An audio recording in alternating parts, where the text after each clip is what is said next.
Pangulong Marcos tiniyak sa mga bakwit sa Masbate na hindi sila pababayaan ng pamahalaan. Brigada Maricar Sargan, Brigada Live Report.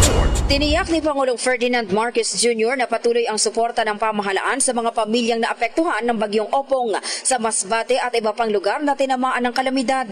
Ayon sa Pangulo, hindi aalis sa mga ahensya ng gobyerno hanggat hindi nakakabangon ang mga komunidad na nasa lanta.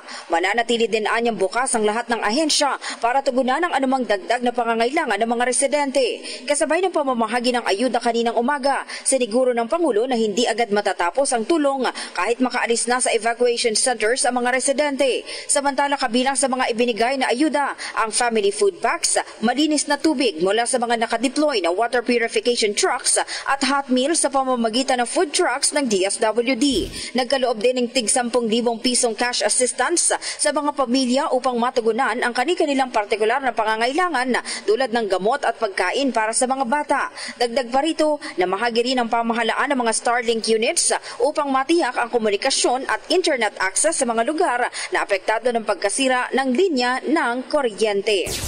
In the heart of changing lives, ako si Brigada Maricar Sargan ng 105.1 Brigada News FM Manila, The Music and News Authority. Ang bahaging ito ay hatid sa atin ng PowerCell Soya Coffee. Masarap araw-arawin.